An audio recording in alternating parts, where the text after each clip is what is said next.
দেখো, আজকে যখন তুমি ভিডিও দেখতে জানো মোবাইলের থেকে, তখন একটা জিনিস তোমার জন্য সবথেকে বড় ইজি রয়েছে, যে কোনো জিনিস যেটা মোবাইলে আসছে সেটাকে তুমি দেখতে পারো।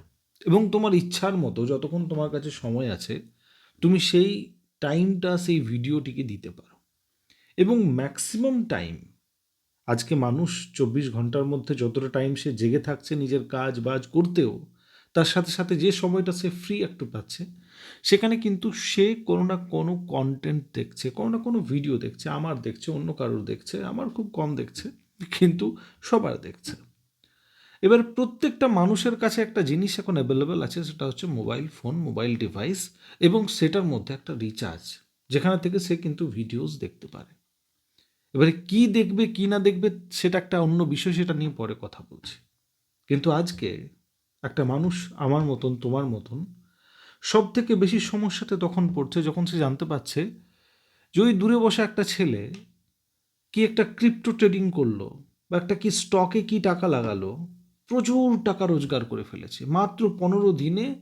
বাড়ি, গাড়ি এবং বিভিন্ন জিনিস যেগুলো হয়তো 7 পুরুষ করতে পারতো না, সে কিন্তু 10 দিনে করে ফেলেছে।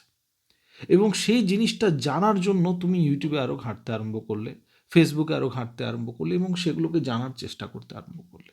সেই কাজটাকে করার জন্য তুমি একটা টাইম ইনভেস্ট করতে আরম্ভ করলে, এবং সেই জিনিসটা সম্পূর্ণ শিক্ষার পথে যে ব্যারিয়ার্সগুলো, যে বাধাগুলো আসছে, সেগুলোকে তুমি ঠিক করার চেষ্টা করলে।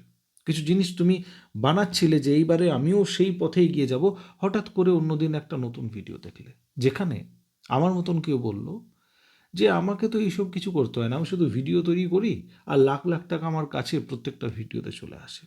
তুমি সেটা শুনে অবাক হয়ে গেলে যে ওরে, এরকম ব্যাপার, তাহলে আমিও ভিডিও ক্রিয়েট করতে আরম্ভ করি। ভিডিও ক্রিয়েট করার জন্য তুমি ইউটিউবে চ্যানেল বানালে, ফেসবুকে চ্যানেল বানালে, কী নিয়ে ভিডিও বানাবে সেগুলো নিয়ে একটু পড়াশোনা করলে, এবং তুমি ভিডিও বানাবার প্রস্তুতি নেওয়ার জন্য মোবাইল, মাইক, আরও ভালো ক্যামেরা, গ্যাজেট, লাইট সব কিছু তুমি নিয়ে নিলে, আর তুমি ভিডিও আরম্ভ করে দিলে বানাতে বানাতে। 2 দিন 3 দিন যখন তুমি বানাতে আরম্ভ করলে, জানলে যে ওরে আমার তো এখানে ভিউজ আসছে না, বা কোন একটা সমস্যা হচ্ছে, তুমি সেইগুলো কিছু ঘাঁটাঘাঁটি করছিলে, হঠাৎ করে আরেকটা ভিডিও চলে এলো যেখানে তোমাকে বলছে যে এইসব কিছুই নয়, অনলাইনে খাবার বিক্রি করো। জোম্যাটোতে, সুইগিতে দেখছো প্রচুর খাওয়া দাওয়া আজকাল বিক্রি হচ্ছে, অনলাইনে ফুড বিক্রি হচ্ছে, ডাল ভাত তরকারি 500 টাকায় 600 টাকায় কেউ কিনে নিয়ে চলে যাচ্ছে। এটা শুনে তোমার আরও মাথা খারাপ হয়ে গেল। তাহলে সেই কাজটাকে বাদ দিয়ে এবারে খাবারের বিজনেসে আসি। তাহলে মানে খাবারের ব্যবসা করব, চায়ের দোকান খুলবো, বিরিয়ানির দোকান খুলবো, এগুলোতে বেশি প্রফিট আছে। এগুলোর যখন তুমি প্রিপারেশন নিচ্ছ, যে একটা বড় হাঁড়ি কিনতে হবে, পাত্র কিনতে হবে, মশলাপাতি, মিস্ত্রি, ঘরের জন্য একটা সেই রকমের স্পেস চাই, আউটলেট চাই, সেগুলো যখন তুমি প্রিপারেশন নিচ্ছ, প্ল্যান নিচ্ছ, কাগজ কলমে কিছু লিখছো, হঠাৎ করে আরেকটা ভিডিও, সেখানে বলা হলো এসব কিচ্ছু করার দরকার নেই, এই একটা কাজ করো, এটাতে এত প্রফিট আছে, এতে এত পয়সা আছে, এত টাকা আছে, তুমি টাকার মধ্যে ঘুমিয়ে থাকবে, তোমার বিছানাতে বেডশিট থাকবে না, সেখানে শুধু টাকা থাকবে, সেটাতেই ঘুমোবে। আর তুমি সেটার পেছন লেগে গেলে। এই যে কথাটা আমি বলছি, এটা কিন্তু এখন বাস্তবে প্রত্যেকটা মানুষের এটাই গল্প। সবাইকে শর্ট টার্মে অনেক বেশি কিছু অর্জন করতে হবে, অনেক বেশি টাকা অর্জন করতে হবে, তার জন্য সে প্রত্যেকটা জিনিসে হাত মারতে চাইছে। এটা তো একটু দেখে নি ভাগ্যটা কেমন, ওটা তো একটু দেখে নি ভাগ্যটা কেমন। আর এই সম্পূর্ণ প্রসেসে সে কোনো একটা কাজকে পূর্ণরূপে কমপ্লিট করছে না, স্টার্ট টু এন্ড যেটা করার আছে সেটা করছে না। সে একটু ইন্টারেস্ট পাচ্ছে, এটা বড় সহজ, তুমি এটা রিলেট করতে পারবে। নতুন যখন বাচ্চারা পেন্সিলের থেকে পেনে যায়, পেন্সিলে আঁকা আঁকি করছে, হঠাৎ করে পেন পেলো, তো তার একটা ইন্টারেস্ট আলাদা থাকবে।